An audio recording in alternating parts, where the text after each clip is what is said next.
Hello friends, आपको DD free dish में सन new करके एक नया चैनल देखने मिलेगा। इसके अंदर आपको बहुत सारी नई सीरियल देखने मिलेगी। उसमें संगिनी प्रिया की ऐसी एक सीरियल आई है। ये सीरियल का आपको डेली अपडेट अगर देखना है तो प्लीज मेरे चैनल को लाइक शेयर करना और सब्सक्राइब भी करना। फ्रेंड्स, मैं यहाँ पे आपको फर्स्ट एपिसोड के बारे में बताने जा रही हूँ। इसमें ऐसा होता है कि यहाँ पे सब शादी की गड़बड़ चालू रहती है। गौरी की मामी बोलती है मेरी एकलौती भांजी है, उसकी शादी बहुत धूमधाम से और अच्छी होनी चाहिए। वो सब इधर उधर भागदौड़ करती रहती है। उतने में वहां पे गौरी के फ्रेंड्स आते हैं और पूछते हैं गौरी कहाँ है। तो गौरी यहाँ पे बहुत अच्छा मेकअप वगैरह करके बैठी रहती है और वो बर्तन घसती है। तो फ्रेंड्स उसके पास जाते हैं और उसको बोलते हैं कि गौरी, आज तो तेरी शादी है ना, तू क्या काम करने बैठी है, छोड़ वो काम और चल हमारे साथ, ऐसा बोलते हैं। फिर भी गौरी सुनती नहीं। वो सब बर्तन वगैरह लेती है और बर्तन सब घसने के बाद किचन में लगाती रहती है। तो फ्रेंड्स पूछते हैं कि गौरी, आज तो तेरी शादी है, आज तुझे आराम करना चाहिए, हमको हमारा जीजू दिखा कैसे दिखते हैं, ऐसा वो बोलते हैं। तो गौरी बोलती है वो बहुत अच्छे हैं। तो उसके फ्रेंड्स पूछते हैं कि तेरी उनके साथ में कोई जान पहचान वगैरह हुई क्या नहीं। तो वो बोलती है नहीं, जान पहचान का क्या है, वो तो शादी के बाद में हो ही जाएगी, ऐसी वो बात करते रहती है। उतने में उसके फ्रेंड्स बोलते अरे ऐसा कैसा। तो गौरी बोलती है मुझे ज्यादा लोगों के साथ में रहना पसंद है, मुझे बड़ी फैमिली चाहिए और वो सब उनके पास में है। मेरे माँ बाप जब से गुजर गए हैं तब से मेरे मामा मामी ने मुझे बड़ा किया है। अब मुझे यहाँ पे भी बड़ी फैमिली मिलेगी, इसकी मुझे बहुत ज्यादा खुशी है, ऐसा वो फ्रेंड्स को बोलते रहती है। उसके बाद में उसकी फ्रेंड्स बोलती है जीजू कैसे दिखते हैं, दिखा। उतने में उसके फ्रेंड्स के हाथ में उसके हस्बैंड का फोटो रहता है और वो दिखने में बहुत अच्छा रहता है। फिर यहाँ पे गौरी और उसके फ्रेंड्स बाहर आते हैं। उतने में यहाँ पे मामा मामी खड़े रहते हैं और उनके साथ में कोई और ही लड़का दूल्हे के कपड़े पहनकर खड़ा रहता है। ये सब देख के गौरी एकदम शॉक हो जाती है, क्योंकि फोटो में जो लड़का दिखाया वो अलग है और जो वहां पे खड़ा है वो लड़का अलग है। ये सब उसके फ्रेंड्स भी देखते हैं। तो वहां पे वो लड़का बोलता है देखो, मेरे घर में कोई लेडीज नहीं है, इसके लिए मैं आपके लड़की से शादी कर रहा हूँ और इसका मैं आपको 10 लाख रुपए दे रहा हूँ।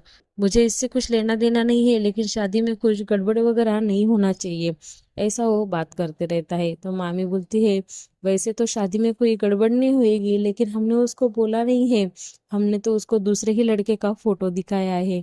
तो वो लड़का बोलता है मुझे उससे कुछ लेना देना नहीं है, वो आपका प्रॉब्लम है, आप उसको कैसा भी करके समझाओ। ऐसा बोलने के बाद मामी बोलती है हाँ हाँ ठीक है। तो ये सब गौरी सुनती है। तो गौरी के फ्रेंड्स बोलते हैं तेरे मामा मामी तो तेरे को बेच रहे हैं, फोटो में तो दूसरा ही लड़का दिखाया और शादी तो किसी और ही लड़के से करवा के दे रही है, ऐसा कैसा। गौरी तू यहाँ पे रुक मत, तू यहाँ से भाग जा, ऐसा वो गौरी को बोलते हैं। तो गौरी बोलती है मैं कहाँ पे जाऊँ, मेरा तो कोई है नहीं, मेरा तो बस मामा मामी है, ऐसा वो बोलती है। तो फ्रेंड्स बोलते हैं कि ऐसा मत कर, तेरी जिंदगी बर्बाद हो जाएगी, ऐसा बोल के वो गौरी को घर से भगाते हैं। तो उसके बाद गौरी घर से भाग जाती है। तो यहाँ पे एक बस स्टॉप पे छोटी लड़की बुक बेचते रहती है। तो वो ऐसा झूठ बोल बोल के बुक बेचती है। तो वहां पे एक कपल बैठते हैं, उनको वो सब बुक 200 रुपए में बेचती है। उसके बाद में वो उसके फ्रेंड्स के पास आती है। तो उसका फ्रेंड्स बोलता है कि तेरे बुक सब बिक गए क्या। तो बिट्टी बोलती है हाँ, मेरे पास में मैजिक है, मैजिक की वजह से मैं मेरे सब बुक बेचती हूँ, ये ले 200 रुपए और तेरे बुक दे दे, मैं तेरा भी बुक बेच के देती हूँ, ऐसा वो बोलती है। उसके बाद में बिट्टी का फ्रेंड बिट्टी को सब बुक देता है। वहां से गौरी जाती रहती है।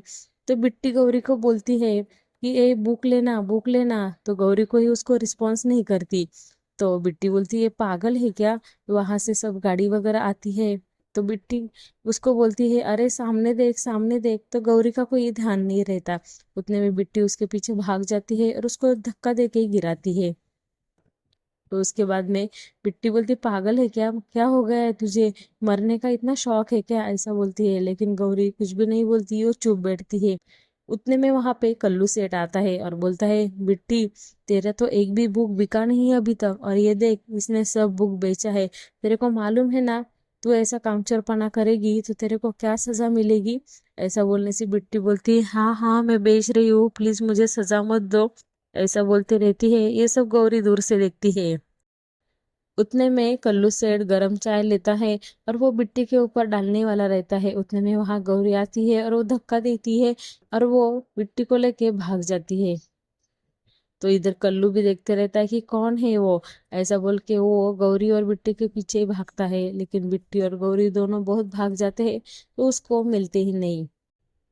तो उसके बाद में बिट्टी बोलती है, तू पागल है क्या, तूने ये क्या किया, तेरे को मालूम नहीं ये छोटी सी गलती करूंगी तो कल्लू सेठ इतना मारते हैं, अब तो इतना बड़ी गलती किया तो मेरे साथ में तू भी फंस गई, ऐसा वो बोलती है।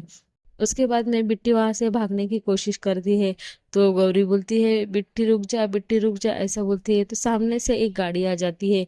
तो एक लड़का रहता है, वो बिट्टी को बचाने के चक्कर में उसका एक्सीडेंट हो जाता है और वो बेहोश हो जाता है। तो उतने में गौरी उसको देखने जाती है तो बिट्टी बोलती है, इसको देख मत, पुलिस वगैरह के चक्कर हो जाएगा, हम लोग फंस जाएंगे, यहाँ से भाग चल, ऐसा वो बोलती है। उसके बाद में गौरी भी वहां से निकलती है। तो जो लड़का रहता है उसका नाम रुद्र रहता है, उसका लॉकेट गौरी के हाथ में फंस जाता है।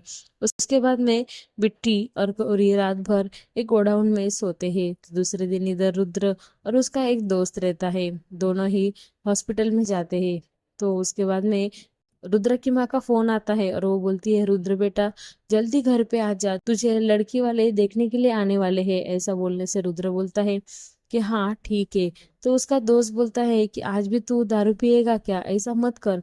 तो रुद्र बोलता है, नहीं मैं पीने वाला हूँ, मुझे शादी नहीं करनी है। तो उसका दोस्त बोलता है कि सब भूल जा जो भी हुआ है। ऐसा बोलने से रुद्र बोलता है, हाँ ठीक है, तू पहले मेरे लिए दारू लेके आ। ऐसा बोलने के बाद वो दारू शॉप में जाते हैं, वहां से वो दारू लेते हैं। तो इसके बाद में वो डिक्की खोलता है। उसके बाद में उसका दोस्त डिक्की में दारू रखता है और डिक्की खुली रहती है। तो यहाँ पे बिट्टी और गौरी जाते रहते हैं तो उनको कल्लू सेठ दिखता है। कल्लू उसको बिट्टी को पकड़ता है। तो गौरी बोलती है कि देखो ये लड़की को भगा रहा है, ऐसा बोलने से पब्लिक कल्लू को मारती है। तो वो वहां से छूट जाते हैं, भाग जाते हैं और वो रुद्र के गाड़ी की डिक्की में आके बैठ जाते हैं। उसके बाद में रुद्र बोलता है, डिक्की तो खुली है, ऐसा बोलने से उसका दोस्त जाता है और वापस डिक्की लगाता है। उसके अंदर गौरी और बिट्टी दोनों बैठ के रुद्र के घर पे आ जाते हैं। और यहाँ पे रुद्र को देखने के लिए उसके घर पे लड़की आई रहती है। और इधर रुद्र की माँ वो लोग का बहुत इंसल्ट करती है और वो लोग को भगा देती है। तो वो लोग बोलते, माँ ही ऐसी है तो बेटा कैसा रहेगा, ऐसा बोल के वो लोग भी उस रिश्ते को मंजूर नहीं करते और वहां से वो चले जाते हैं। तो रुद्र की माँ बोलती है, ये तेरी चाची है, ये तेरा बुरा करना चाहती है, खुद के लड़के के लिए तो इतनी अच्छी लड़की ढूंढी और तेरे लिए ऐसी गरीब घर की लड़की ढूंढ के लेके आई। ऐसा बोलने से उसकी चाची बोलती है कि ऐसा कुछ नहीं है रुद्र, मेरे मन में ऐसा कुछ नहीं था, मैं तो तुम्हारे भले का ही सोच रही थी, ऐसा उसको समझा रही थी। तो रुद्र बोलता है कि हाँ ठीक है। तो उसके बाद में उनका जो काम वाला रहता है उसका नाम चंदू रहता है, वो गाड़ी के पास में जाता है। उतने में वहां पे बिट्टी और गौरी दोनों ही डिक्की से उतरते हुए चंदू देखता है।